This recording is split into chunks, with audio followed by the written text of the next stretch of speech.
வெள்ளம் நம்மள சுத்தி இருந்த நிறைய பிரச்சனைகளை வெளியில கொண்டு வந்திருக்கு. நம்ம வாழ்க்கை முறையில இருக்கிற பிழைகள், சென்னையோட திட்டத்தில் இருக்கிற குறைகள்னு பலதையும் அம்பலமாக்கியிருக்கு. ஆத்துல இருந்து கரைக்கு வந்த வெள்ளம் வீசிட்டு போன சேத்துல நம்ம மேல கரை படிஞ்சது வெளியே தெரிய தொடங்கி இருக்கு. இந்த கரையை கழுவுறதுக்கு ரியல் எஸ்டேட் மேல குற்றம் சுமத்துற போக்கு இருக்குது. அவங்க மட்டும்தான் இந்த பாதிப்புக்கு பொறுப்பா? சின்ன சின்ன மிஸ்டேக் இது பண்ணுறத அதிகாரிகளுடைய ஒத்துழைப்பு இல்லாமல் அவன் தப்பு பண்ண மாட்டான். ஒரு பிளான் தப்பான இடத்துல ஒரு டாக்குமெண்ட்டை தப்பு பண்ணியிருப்பான், ஏதாவது பண்ணி அவன் மறைச்சி ஒரு அப்ரூவல் வாங்கி கட்டுறான் அப்படின்னு சொன்னால் அதுக்கு நிச்சயமாக அதிகாரிகளுடைய ஒத்துழைப்பு இருக்குது. அதனால தான் அவன் செய்கிறான். அதை முதல்ல கண்ட்ரோல் பண்ணணும். அந்த மாதிரி பண்ணுறதெல்லாம் பொதுமக்கள் நலனை பார்க்கணும், பொதுமக்களுடைய நலனை பார்க்கணுங்கிறப்போ இந்த மாதிரி சின்ன சின்ன மிஸ்டேக்ஸ் வராமல் பார்க்கணும். நமக்கு ப்ராப்பராக அப்ரூவல் டைமுக்கு கொடுத்தீங்க அப்படின்னு சொன்னால் பில்டர் வில் பி என்கரேஜ். அவன் சீப்பாகவும் கொடுப்பான், எல்லாம் இது பண்ணுவான். ஆக்கிரமிப்புகள்னாலே உடனே கரையோரம் இருக்கிற குடிசைகள் தான் நம்ம கண்ணில் வருது. அதை அகற்றிட்டு சென்னையை சிங்கார சென்னையா ஆக்கிடணும்னு உலக வங்கியிலிருந்து உள்ளூர் அரசாங்கங்கள் வரை பலரும் சொன்னாங்க. குடிசைகள் மட்டும்தான் பிரச்சனையா? 2008 மாஸ்டர் பிளானில் இந்த ப்ரொவிஷன் எல்லாம் இருக்குது. கட்டக்கூடாது. ஆனால் அதெல்லாம் மீறி பணத்தாசையினால, ஊழல்னால அதுக்கு நிறைய அனுமதி இல்லாமல் கட்டியிருக்காங்க, அனுமதிச்சு கட்டியிருக்காங்க, அனுமதி இல்லாமல் கட்டினவனை ரெகுலரைஸ் பண்ணுறாங்க. இதெல்லாமே கவர்மெண்ட் பண்ணிக்கிட்டு இருக்கான். தெரிஞ்சோ தெரியாமலோ அவர் யாருக்கு தெரியாமல், எந்த அரசியல்வாதி யாருக்கு தெரியாமல் முதல்ல போய் ஆக்கிரமிப்பு பண்ணிவிடுவான். பிறகு ஆக்கிரமிப்பு எடுக்கும்போது தான் வருவான் அரசியல்வாதி. ஐயா அது கொஞ்சம் பார்த்துங்க, கொஞ்ச நாள் கழிச்சு இருக்கட்டும், அதை எடுக்காதீங்கம்மா. சரின்ட்டு அப்படியே நம்ம ஆளை வச்சு போலீஸை வச்சு எடுத்தால் கூட எடுத்துகிட்டு 15 நாள் கழிச்சு மறுபடியும் அதே இடத்துல போடுவான். அதுக்கும் அந்த அரசியலுடைய சப்போர்ட் தான். இவனுக்கு முதல்ல போடுறவனுக்கு அங்கே புத்தி வேணும். அங்கேயே கொண்டு போடுறோம், இது வந்தால் இது ஆகுது, இந்த மாதிரி ஆகுது, நீர்நிலையில் செய்யக்கூடாது அப்படிங்கிற புத்தியும் இல்லை.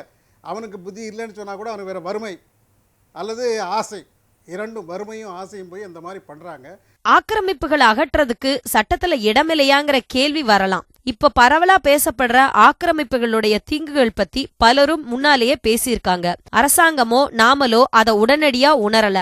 ஒரு தன்னார்வலர் தொடர்ந்த பொதுநல வழக்குல உயர்நீதிமன்றம் கொடுத்த உத்தரவின் பேர்ல 2007 தமிழ்நாடு நீர்நிலைகள் மற்றும் ஆக்கிரமிப்புகள் அகற்றும் சட்டம் உருவாக்கப்பட்டுச்சு. அதுக்கு முன்னாடி தேசிய அளவுல 2002 கொண்டு வரப்பட்ட பல்லுயிர்கள் பாதுகாப்பு சட்டம் எல்லாம் இருக்கதான் செய்யுது. இந்த சட்டங்கள் ஏட்டு சுரக்கா போல நடைமுறை பயன்பாட்டுல இல்லாம இருக்கிறதோட விளைவுதான் நாம இன்னைக்கு அனுபவிச்ச வெள்ள பாதிப்புக்கு காரணம்னு முன்னாள் IAS அதிகாரி தேவசகாயம் சொல்றாரு. இங்க ரோடு இருக்கா, இங்க தண்ணி போறதுக்கு வழி இருக்கா, சீவரேஜ் இருக்கா, ட்ரைனேஜ் இருக்கா, ஒண்ணுமே பார்க்கறது கிடையாது. ஒண்ணுமே பார்க்காம பர்மிஷன் கொடுத்துட்டு பெரிய பெரிய கட்டடங்கள் வந்தது. அதில் ஒன்று தான் மௌலிவாக்கம் கட்டடம். அந்த மாதிரி ஒன்று தான் மௌலிவாக்கம். அது போரூர் லேக் அந்த இதில் வாட்டர்வேல இருக்குது.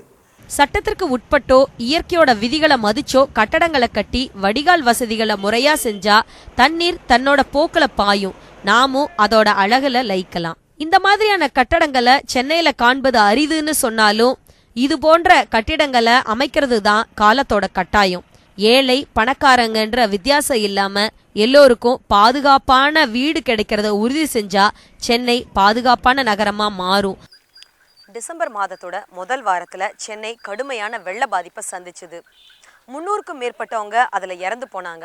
இந்த வெள்ள பாதிப்புக்கு சொல்லப்பட்ட ஒரு முக்கியமான காரணம் செம்பரம்பாக்கம் அணையிலிருந்து திறந்து விடப்பட்ட அதிகப்படியான உபரி நீர் தான்.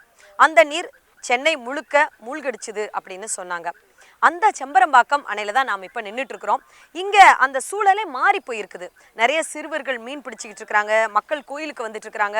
கிட்டத்தட்ட இந்த இடம் ஒரு தற்காலிகமான சுற்றுலாத்தலமாக மாறி இருக்கிறத பார்க்க முடியுது. இந்தியர்களை பொறுத்த வரைக்கும் எந்த ஒரு பிரச்சனையிலிருந்து எளிதாக மீண்டு வரணும் அப்படிங்கிற ஒரு எண்ணத்தோடு இருப்பாங்க அப்படின்றதுக்கு இந்த இடம் ஒரு பெரிய எடுத்துக்காட்டாகவே இருக்குது. ஆனால் நம்ம மறக்கவே கூடாதது இயற்கையை பாதுகாக்கணுங்கிறது மட்டும்தான். அதை தான் இந்த வெள்ள பாதிப்பில் நம்ம கண்டுபிடிச்ச பாடம். அந்த பாடம் கூட இந்த இயற்கையை காப்பாத்துறது அப்படிங்கிறது ஒரு வகையில் நம்மளை காப்பாற்றிக்கிறதுக்கு தான்.